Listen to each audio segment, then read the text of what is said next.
여러분 지금 행복하십니까? 여러분 지금 기쁨을 누리며 이 자리에 앉아 계십니까? 기쁘십니까? 아마 제가 이렇게 질문을 드리면 뭐라고 대답해야 될까 이렇게 순간적으로 고민하시는 분들이 계시거나 대답하시는 것을 주저하고 계신지는 않은가 생각해 봅니다. 사실 우리 모두는 다 행복하기를 원하고 다 기쁨 속에 살아가기를 원하고 있습니다. 하지만 우리 스스로 행복하다고 느끼고 또 기쁘다고 그렇게 느끼는 분들은 많지 않을 것이라 생각합니다. 왜 그런가 하면 행복과 기쁨에 대한 각자의 기준이 다르기 때문입니다. 어떤 분이 비행기를 탔는데 갑자기 승무원이 오더니 당신의 자리는 이 이코노믹 자리인데 좌석이 좀 문제가 생겼는데 당신은 비즈니스로 좀 옮겨서 가셔야 되겠습니다. 허락해 주시겠습니까? 허락 안 할 이유가 없더라는 겁니다.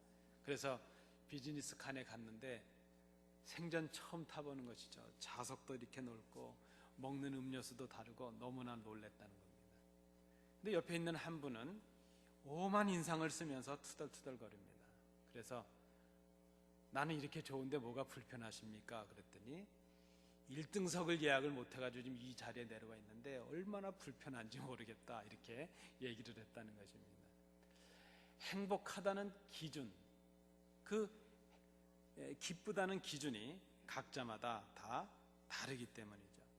같은 상황 속에 있고 같은 조건 속에 있는데 누구는 만족하고 기뻐할 수 있고 누구는 그것 때문에 그저 마음속에 불편함이 있을 수 있다는 것입니다. 우리가 보통 행복하다 혹은 기쁘다 하는 그렇게 생각하게 되는 기준이 만약에 조건의 충족 속에 있다면 그것은 또 다른 조건이 충족될 때까지 만족함이 없을 것이라 생각을 합니다. 무슨 말씀인가 하면 우리가 무엇이 충족되어야 행복하고 무엇이 충족되어야 기쁘다 이렇게 생각한다면 그러한 조건의 충족은 끝이 없다는 것입니다. 내 집 한 칸 마련하는 것이 꿈인 집사님을 제가 알고 있었습니다. 그 집사님이 계셨습니다. 집 한 칸만 좀 내 집 마련하면 꿈이 없겠다. 정말 행복하겠다. 그렇게 생각을 했습니다. 지금 비록 내가 남의 집에 이 반지하 지하실에 살고 있지만 내 집을 마련하는 것 그것 위해서 내외가 밤낮 없이 열심히 일했습니다. 이 부인 집사님도 그저 그 인근의 공장에 나가서 열심히 일을 했습니다. 드디어 작은 연립주택 하나를 장만했습니다. 방 2개씩이나 되는 그런 연립주택을 마련해서 저에게 이사 예배, 그 입주 예배를, 입택 예배를 해달라 부탁을 했습니다. 가서 예배를 드립니다. 예배 드리는 내내 얼마나 그게 기뻐하시는지 그 모습이 아직도 생생합니다. 그저 예배 드리는데 울다가 웃다가 또 웃다가 또 울다가 그저 예배 내내 그렇게 좋아하시는 것이죠. 그런 얘기도 하십니다. 목사님, 이제는 벽에다가 못질을 해도 누가 뭐라 안 그럴 거고요. 우리 애들이 좀 시끄럽게 해도 뭐라 그럴 사람이 없고 현관에 불 좀 늦게 껐다고 욕먹을 일도 없고 얼마나 좋은지 모르겠다. 그저 잠이 안 온다는 겁니다. 생각만 해도 너무 좋아서. 이게 꿈인지 생신지 그저 분간을 할 수 없다는 겁니다. 너무나도 좋다는 것이죠. 뭐 안 먹어도 배가 부를 것 같고 이제 죽어도 여한이 없을 것 같다. 저는 그래서 그 집사님의 그 기쁨이 평생을 갈 줄 알았습니다. 그날 그랬었거든요. 그랬는데 2달도 채 안 됐는데 교회에서 뵀는데 얼굴이 어두우신 겁니다. 제가 여쭙죠. 집사님, 뭐 무슨 일이 있으신가요? 왜 이렇게 표정이 어두우신가요? 목사님, 생각해 보니까요 집이 좁아요 그러시는 겁니다. 그리고 전에 반지하에 살 때는 남의 집이었지만 그래도 독채집이었는데 연립이 되니까 옆집 윗집 집이 있는데 이웃하고 살아가는 게 이게 불편하네요 그러시는 겁니다. 전에는 주인이 달라는 대로 주면 세금도 끝냈는데 뭐 이렇게 세금 낼 게 많은지요. 불편합니다. 좁아서 못 살겠습니다. 15년을 기다린 꿈인데 2달도 안 가서 그의 행복이 다 바뀌고 말았습니다. 저는 그분을 봅니다. 그분이 정말 행복하고 기뻤던 것은 그저 아침 저녁으로 공장에 나가고 일 끝나고 오시면서 당신이 찜해놓은 그 연립주택 앞에 가서 그걸 쳐다보면서 웃으셨을 때, 그때가 행복했습니다. 그저 고생스럽고 힘들어도 잠시 후면 저 집이 우리 집이 될 수 있지 하는 꿈이 있으셨을 때, 그때가 더 행복했구나 하는 생각입니다. 막상 집을 소유하고 나시니까 꿈을 이루었는데 그걸 이루고 보니까 더 큰 집이 보이는 겁니다. 더 편안한 집이 보이고 더 안락한 집이 보이는 것이죠. 며칠 전에 저희 성도님들 함께 애플 피킹을 좀 다녀왔습니다. 애플 피킹을 가려고 하는데 어떤 성도님들이 그러십니다. 목사님, 마켓이 훨씬 쌉니다. 그러시는 겁니다. 거기서 가보니까요, 정말 마켓이 싸요. 그 주인이 자신 있게 그렇게 말합니다. 맘 놓고 사과를 먹으라고. 그리고 이 주머니에 하나 담아서 얼마를 내려고. 아마 거반 한 30불 정도가 되는데 비싸더라고요. 그래, 많이 담진 못해도 요번에 마음 먹고 사과를 많이 먹어야지. 한 2-3개 먹으니까 더 못 먹겠습니다. 그런데 생각해 보았습니다. 행복했거든요. 우리 성도님들과 함께 모처럼 그 하나님의 대자연을 보고 그 농장에 가서 사과를 따면서 행복했는데 뭐가 행복했을까? 사과를 따온 그 사과 때문에 행복한 게 아니고 성도님들과 함께 가기 위해서 시간을 준비하고 장소를 찾아보고 또 우리 성도님들 중에는 같이 가시는 성도님들 대접하기 위해서 음식을 준비하고 뭔가 하는 그게 재밌었습니다. 그게 행복했습니다. 막상 사과를 딸 때는 좀 안 행복하더라고요. 마켓에 가서 보니까 그거보다 더 큰 사과가 더 싼 겁니다. 그저 스스로 위로를 받습니다. 그래도 미리 따놓은 사과와 내가 따온 사과는 다르지. 그거 하나밖에 없더라고요. 여러분, 이뤄서 행복한 게 아니라 때로는 이루는 과정이 행복할 수 있습니다. 함께 가는 과정이 행복할 수 있다는 그런 생각을 해봅니다. 여러분, 그런 의미에서 본다면 우리가 원하는 무엇인가를 얻었고 무엇인가를 이루게 되면 행복할 것이다. 다 그렇지 않다는 것입니다. 무엇인가를 이루면 그보다 더 큰 좋은 것이 보입니다. 더 큰 조건이 보이고 그것 때문에 우리 속에 불만이 생깁니다.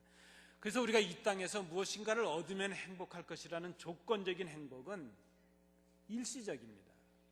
오래가지 못합니다. 자동차를 새로 바꿔도 오래가지 못합니다.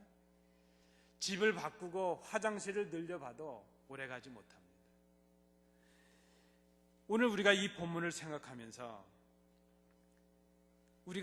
정말 우리가 행복할 수 있고 정말 기뻐할 수 있는 그 기준이 무엇일까 하는 것을 생각해 봅니다. 진정한 기쁨과 행복이라고 하는 것, 그것은 조건적인 그런 기쁨과 행복의 기준이 아니라 진정한 기쁨과 행복의 기준을 찾는 데서 시작이 될 수 있다는 것이죠. 그저 잠시 후면 변해지는, 잠시 후면 다른 것이 보이는 그런 기준이 아니라 변하지 않는 기준, 변하지 않는, 흔들리지 않는 기쁨과 행복의 기준을 우리가 발견하게 되면 진정한 기쁨과 행복을 찾을 수 있다는 것입니다. 사도 바울은 오늘 데살로니가 교회 성도들에게 보낸 편지에서 성도가 누구냐 하는 것을 먼저 말씀을 합니다. 우리가 진정한 기쁨과 행복을 누리기 위해서 먼저 생각해야 될 것이 있는데 그것은 우리가 누구인가 하는 것이죠. 우리가 누구인가를 바로 알아야 우리에게 맞는 진정한 기쁨과 행복의 기준을 찾을 수 있다는 것입니다. 오늘 본문의 4절 말씀을 보시겠습니다. 오늘 사도 바울이 이 4절에서 말하는 성도들은 누군가 하면 우리는 하나님의 사랑하심을 받은 사람들이라 하는 것입니다. 그리고 계속 이어지는 말씀입니다. 우리는 하나님의 선택하심을 받은 사람입니다. 여러분, 우리가 누구입니까? 우리는 하나님의 사랑하심을 받은 사람들입니다. 우리를 사랑하시는 하나님의 선택하심을 받은 사람들입니다.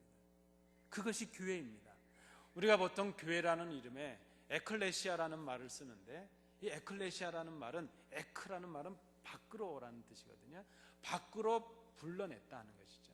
이 죄악된 세상에서 우리를 하나님께서 특별히 뽑으셔서 세상과 구별해 준 사람들, 그 무리가 바로 교회라 이렇게 말할 수 있습니다. 자, 5절 말씀에도 보시면 성도는 누구입니까? 우리는 복음을 받은 사람들이라 이렇게 말합니다. 복음을 받았다는 이 말은 예수 그리스도의 능력과 성령님의 인도하심으로 인해서 구원을 받은 사람들이 되었다는 것입니다. 이 땅에서 이렇게 살다가 그저 죽어갈 그런 덧없는 인생이 아니라 하나님의 선물로 영생을 얻게 되었고 영원한 하나님의 나라를 소유하게 되는 복음의 사람들, 복음을 받은 그런 사람들이 되었다는 것입니다. 여러분, 우리가 하나님의 선택을 받은 사람이에요. 하나님의 사랑을 받아서 뽑혀진 사람이에요. 복음으로 인해서 구원과 영생을 얻은 사람들이 되었고 영원한 하나님의 나라를 소망하는 사람들이 되었다면 당연히 이 세상 사람들이 추구하고 있는 행복과 기쁨의 기준과는 다른 그런 기준을 가져야 된다는 것입니다. 우리가 복음을 받은 사람들이 되었기 때문에 세상이 주는 기쁨, 세상이 주는 행복으로는 기뻐할 수 없는 사람들이 되었다는 것입니다. 오늘 특별히 이 말씀 속에서 하나님의 택하심을 입은, 하나님의 사랑을 받은 우리가, 복음을 받은 우리가 정말 행복하고 기뻐할 수 있는 그 기준이 무엇인가 하는 것을 오늘 본문을 통해서 생각해 봅니다. 세 가지로 정리해 보았습니다. 첫째는 1절과 2절에 있는 말씀입니다. 믿는 우리의 행복과 기쁨의 기준은, 저를 한번 따라해 주십시오. 은혜와 평강이다. 우리의 정말 기뻐할 수 있는 변하지 않는 행복과 기쁨의 그 기준은 은혜와 평강이라는 말입니다. 믿는 우리들의 행복은 하나님의 은혜를 깨닫는 데서 옵니다.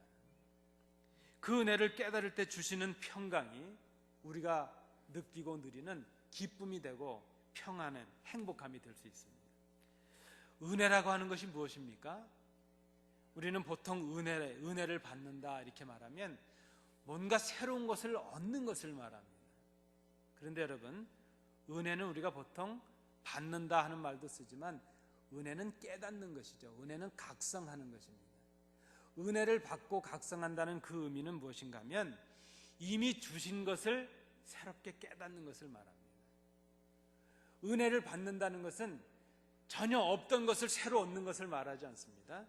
은혜를 받는다는 것은 이미 우리에게 주신 것, 그동안 깨닫지 못해서 놓치고 있었던 것, 그동안 주셨는데도 귀한지도 모르고 있었던 것, 그것을 새롭게 각성하는 것, 깨닫는 것, 그것을 은혜를 받는다 이렇게 말합니다.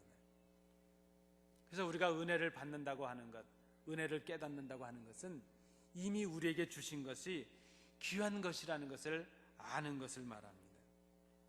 우리가 은혜를 그렇게 깨닫게 될 때에 진정한 평강을 맛볼 수가 있습니다. 그때 우리에게 진정한 기쁨이 있고 행복함이 있다는 것입니다. 여러분, 은혜가 무엇입니까? 쉬운 말로 은혜는 하나님이 주신 선물입니다.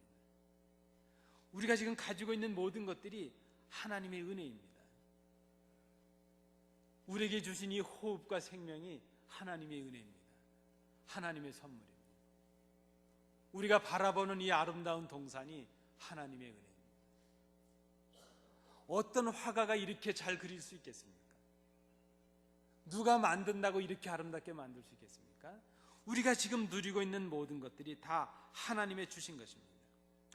죄인된 우리를 구원하시고 우리를 하나님의 자녀 삼으신 것이 하나님의 은혜입니다.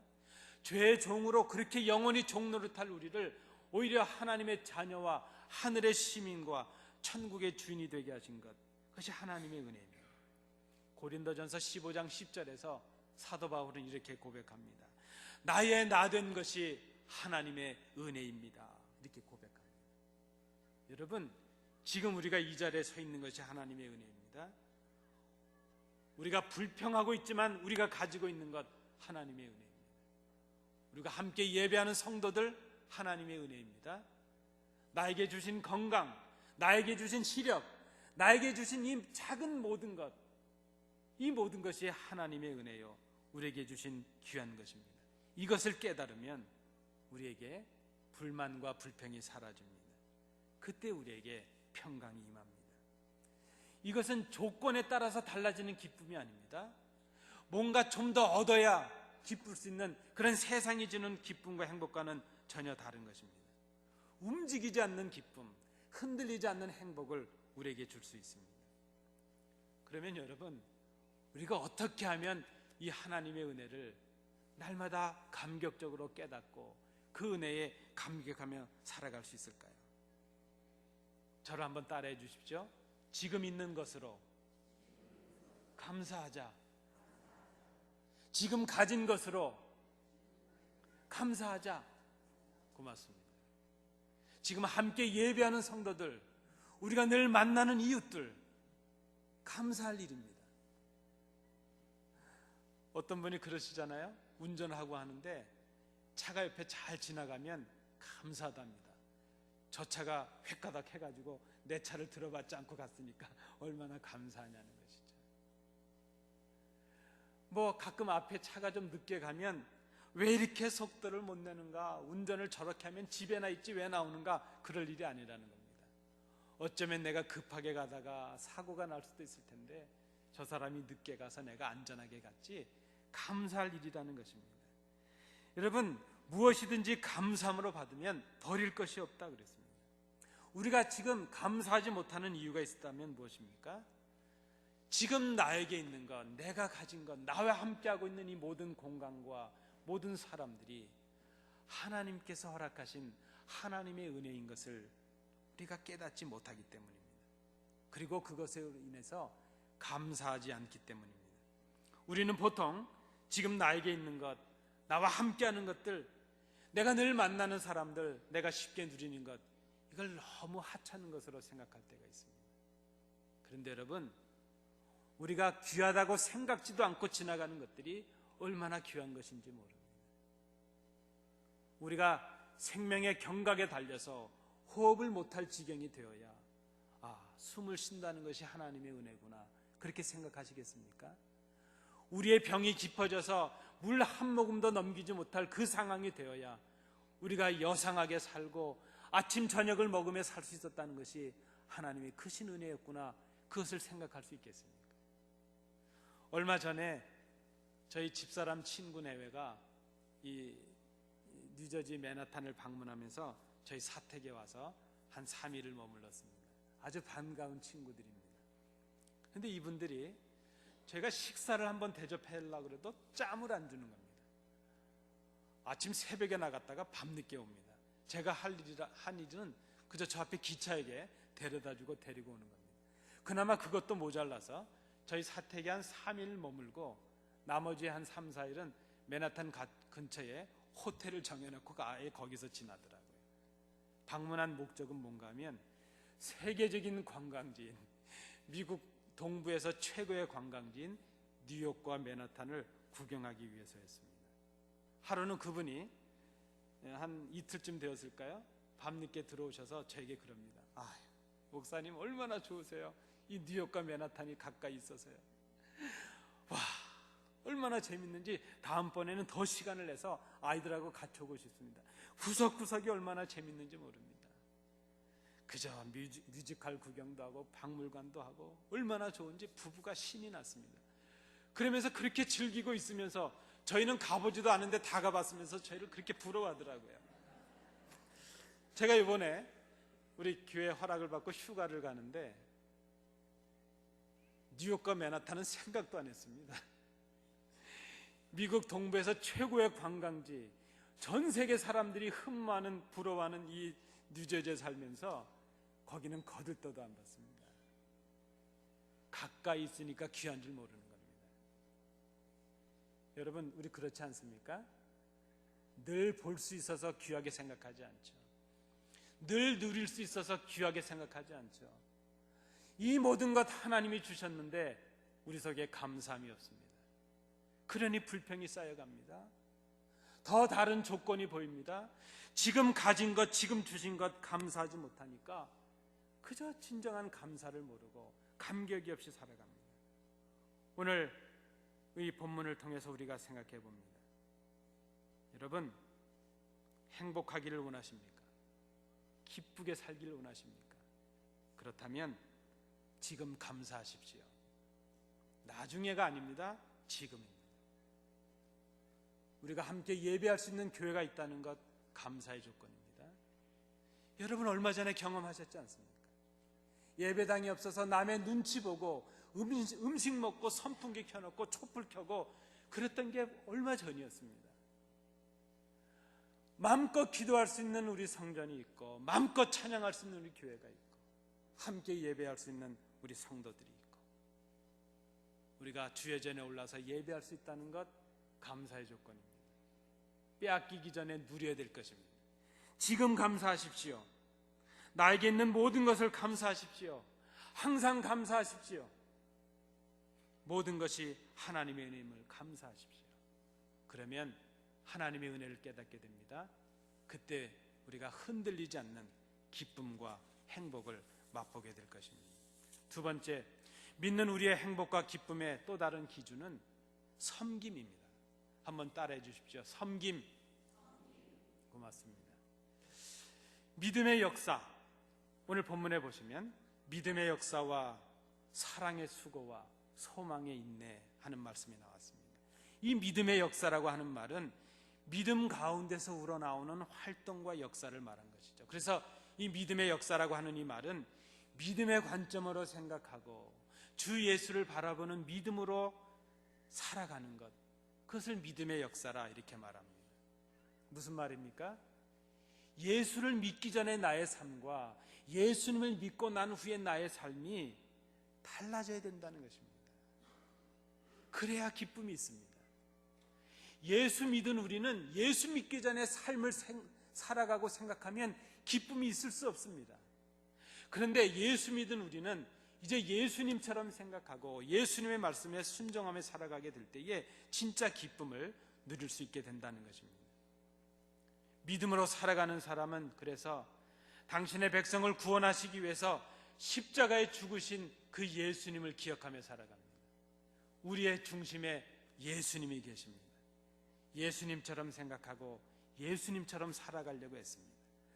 세상의 생각으로 살아가야 영광이 있고 성공이 있고 행복이 있을 것 같은 유혹이 날마다 우리 가운데 있습니다. 우리가 그런 세상을 지금 살아가고 있습니다. 그런데 여러분, 믿는 우리는 예수 때문에 살고 예수 때문에 죽는 사람입니다. 예수님과 함께 죽고 예수님과 함께 사는 사람들이 되었습니다. 그래서 믿음으로 살아가야 기쁨이 있습니다. 믿는 우리는 그런 사람들로 바뀌었습니다. 예수님께서 우리를 십자가에 죽으심으로 존재 자체를 바꿔주셨습니다. 세상의 가치가 아니라 주님의 가치요, 세상의 그런 성공적인 복이 아니라 주님께서 주시는 복음의 복을 받아야 진정한 기쁨을 누릴 수 있는 사람으로 바꿔주셨습니다. 사람은 바뀌었는데 우리는 그렇게 생각하지 아니합니다. 여전히 세상의 사람처럼 생각하고 세상의 방식대로 살아갑니다. 그러면 기쁨이 있을 수 없습니다. 믿음으로 사는 사람은 그래서 사랑의 수고를 하는 사람이 될 수 있습니다. 사랑의 수고를 아는 사람은 진짜 기쁨을 아는 사람이죠. 여러분, 철이 없을 때는요, 받는 것이 더 행복하다는 생각을 했습니다. 많이 받아야 행복합니다. 그런데요, 주는 것이 더 행복하다 하는 것을 우리가 배우고 알고 있습니다. 여러분, 주실 때 행복하지 않습니까? 아직도 받을 때가 행복하십니까? 그분은 참 젊게 사시는 분이십니다. 저는 아직 여러분들보다 젊은 사람이지만 뭔가 자녀들에게 줄 수 있을 때, 이웃에게 뭔가 베풀 수 있을 때, 작은 것이지만 나눌 수 있을 때, 그때 행복함을 느끼게 됩니다. 우리는 참으로 각박한 세상을 살아가고 있습니다. 어떻게 해서든지 자기의 것을 지켜내라고 가르치고 손해를 보면 바보라고 가르치는 그런 세상 속에서 살아가고 있습니다. 그러나 우리는 세상이 그렇게 가르쳐 줄지라도 이미 알고 있습니다. 몸으로 느끼고 있습니다. 사랑하는 사람을 위해서 나를 희생하는 것이 진짜 기쁨이요 행복하다는 것을 깨닫고 있습니다. 어쩌면 가장 이 땅에 불행한 사람이 있다면 미움 속에 살아가는 사람입니다. 미움을 받고 살아가는 사람이요 미워하며 살아가는 사람, 그 사람은 참으로 불행한 사람입니다. 누군가를 사랑할 수 있는 사람이라면 그는 이미 행복한 사람입니다. 내가 가진 소유를 다 잃어버린다 할지라도 그를 사랑할 수 있다면 아깝지 않은 사랑, 설령 내 목숨을 빼앗긴다 할지라도 그를 위한 것이라면 두렵지 않을 그 사랑을 우리가 하고 있다면 우리는 이미 행복한 사람이라 말할 수 있습니다. 어떤 분이 그런 글을 썼습니다. 왜 어머님이 자녀들을 사랑하시는가? 여러분, 왜 어머니들이 자녀들을 사랑하시나요? 많은 대답이 있으시겠지만 제가 읽었던 그 글에 그분은 이렇게 쓰셨습니다. 목숨을 걸고 그 아이를 낳았기 때문이라는 것입니다. 하늘이 몇 번 노래주고 파래져야 아기가 나온다네요. 죽을 뻔하셨다네요. 목숨을 걸고 그 아이를 잉태했습니다. 희생했습니다. 그래서 부모님은 자녀를 목숨을 걸고 사랑하십니다. 그것이 사랑의 수고입니다. 내 목숨을 주어도 아깝지 않을 그 사랑을 우리가 하고 있다면, 사랑의 수고가 우리에게 있다면 그는 이미 행복한 사람입니다. 그래서 이 사랑의 수고를 하는 사람은 그 사랑을 위해서 지금의 고통과 아픔을 감내하고 인내하는 소망의 사람이 될 수 있습니다. 인내의 사람은 지금 낙심할 만한 순간이 됐다 할지라도, 지금 누군가를 사랑하기 위해서, 이제 믿음으로 살아내기 위해서 순간적인 고통을 당하고 어려움을 당한다 할지라도, 설령 핍박을 당한다 할지라도 이 고통의 시간을 감당하면 하나님께서 더 좋은 것을 주시리라는 소망이 그에게 있습니다. 그래서 그는 궁극적으로 인내의 사람이 되고 소망의 사람이 될 수 있다는 것입니다. 다시 오실 주님을 기다리는 소망의 사람이 됩니다. 여러분, 무엇이 우리에게 진짜 기쁨의 기준이 되겠습니까? 무엇이 우리에게 행복의 기준이 되겠습니까? 믿음의 역사를 이루는 사람, 소망의 인내가 있는 사람, 그리고 사랑의 수고를 하는 사람, 그 사람이 진짜 행복한 사람이라는 것입니다. 마지막 세 번째입니다. 믿는 우리의 행복과 기쁨의 기준은, 또 한번 따라해 주십시오. 본받는 자가 되는 것이다. 고맙습니다. 여러분, 한번 제 말씀을 들으면서 생각해 보시죠. 지금 우리 가슴 속에 남겨져 있는, 기억되고 있는 누군가가 계신가 하는 것입니다. 내가 생각하고 떠올리기만 해도 마음이 뜨거워지는 그 어떤 분이 우리 속에 자리하고 있습니까?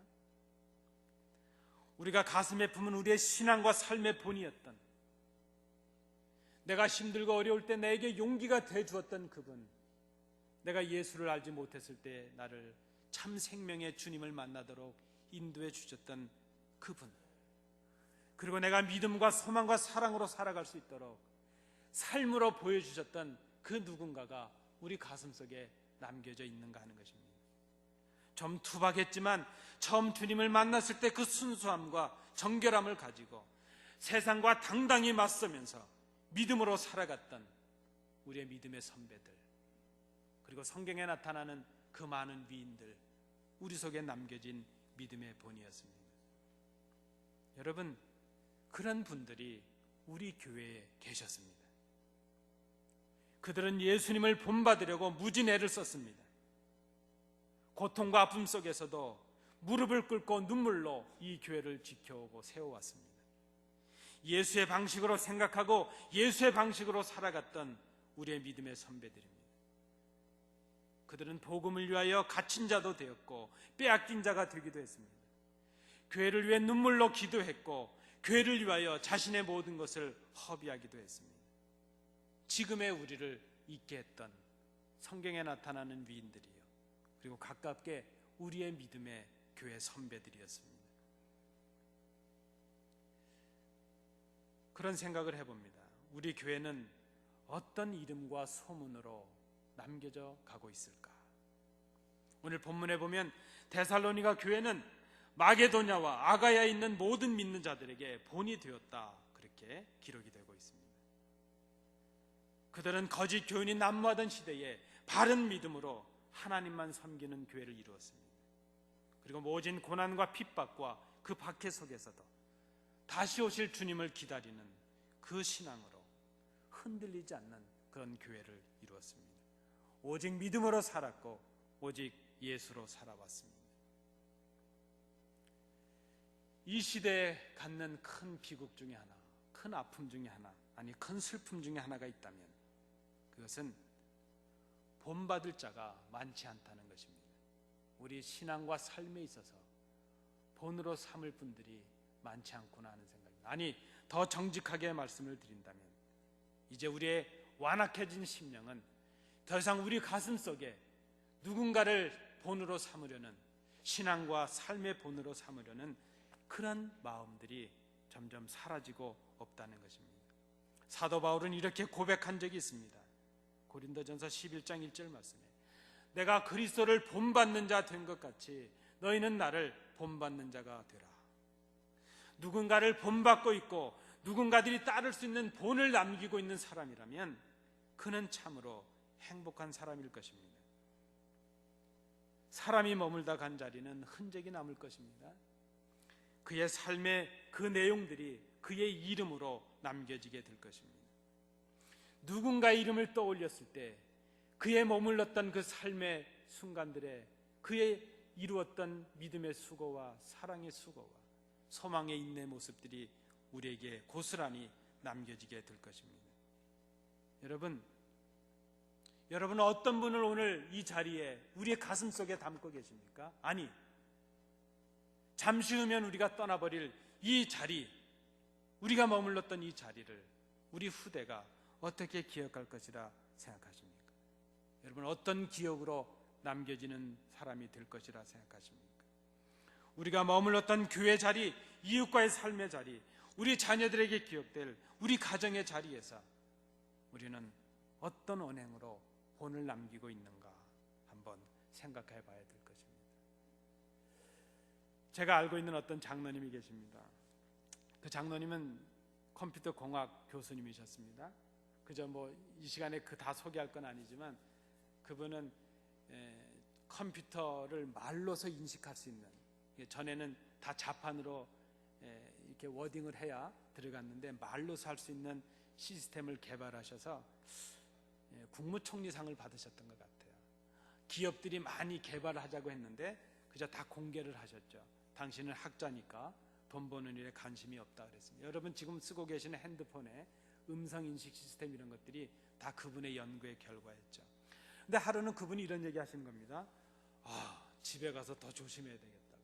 왜 그러세요? 그랬더니 그 자녀 한 분이 그림을 그려왔더랍니다. 학교에서 선생님이 그림을 그리라 그랬다 그래서 그림을 그렸는데 아빠의 모습을 그렸는데 뭘 그렸는가 하면 그림에 TV 하나를 그려놓고 소파 하나 그려놓고 거기 아버지가 이래가지고 리모컨 들고 누워있는 걸 그렸답니다. 그래서 이 교수님께서 이왕 아버지를 그리려면 아버지가 그래도 교수인데 의자에 앉아서 다 이렇게 연구하는 모습을 그려야지 왜 이런 걸 그리고 있냐 그랬더니 그 아들 하는 말이 아빠 집에 오면 늘 이러고 계세요 그랬다는 겁니다. 늘 보여지는 모습으로 그렸다는 것입니다. 그래서 그 교수님이 우리 아이들이 내가 이 다음에 내가 없을 때 나를 이렇게만 기억한다면 얼마나 비극입니까? 그러면서 자녀들 앞에서도 몸을 삼가야 되겠습니다. 그렇게 했던 적이 기억이 납니다. 여러분 어떤 본으로 남겨지기를 원하십니까? 우리가 누군가의 가슴을 먹먹하게 해줄 수 있는, 우리의 이름을 떠올리고 우리의 모습만 기억해도 그들이 감동하고 감격할 수 있는 그런 신앙과 삶의 본을 우리가 지금 남겨가고 있는지, 만약에 우리가 우리의 가슴 속에 누군가를 떠올릴 수 있는 사람이 있고 누군가에게 떠올려줄 수 있는 사람이 되고 있다면 그는 참으로 기쁨의 사람이요 행복의 사람이라 말할 수 있습니다. 사랑하는 성도 여러분, 행복하게 사십시오. 행복하게 살아야 되겠습니다. 여러분, 기쁘게 사십시오. 기쁘게 살아야 되겠습니다. 사도 바울은 참된 행복과 기쁨을 깨달았습니다. 그 행복을 알게 되니 전에 가졌던 그의 귀한 모든 것들이 배설물처럼 여겨졌다고 고백합니다. 여러분, 감사하며 사십시오. 지금 있는 것, 지금 가진 것, 지금 함께 있는 성도들, 감사의 조건입니다. 감사하면 하나님의 은혜를 알게 됩니다. 그때 흔들리지 않는 진정한 기쁨을 맛볼 수가 있습니다. 여러분, 함께 수고하십시오. 사랑으로 수고하십시오. 믿음의 생각을 하고 사랑의 수고를 하십시오. 소망으로 지금을 인내하십시오. 그때 행복을 맛볼 수 있습니다. 그리고 주님을 본받는 사람들이 되십시오. 주님의 본을 남기기 위해서 본이 되는 삶을 살아가는 성도들이 되십시오. 오늘 본문은 이런 삶을 살아가는 사람이 바로 복음을 받은 사람, 이렇게 말하고 있습니다. 복음을 받은 사람, 이 은혜를 누리는 사람, 주님께서 주시는 진정한 행복과 기쁨을 다시 찾으시는 온 교회가 되시기를 간절히 사모합니다. 기도하시겠습니다.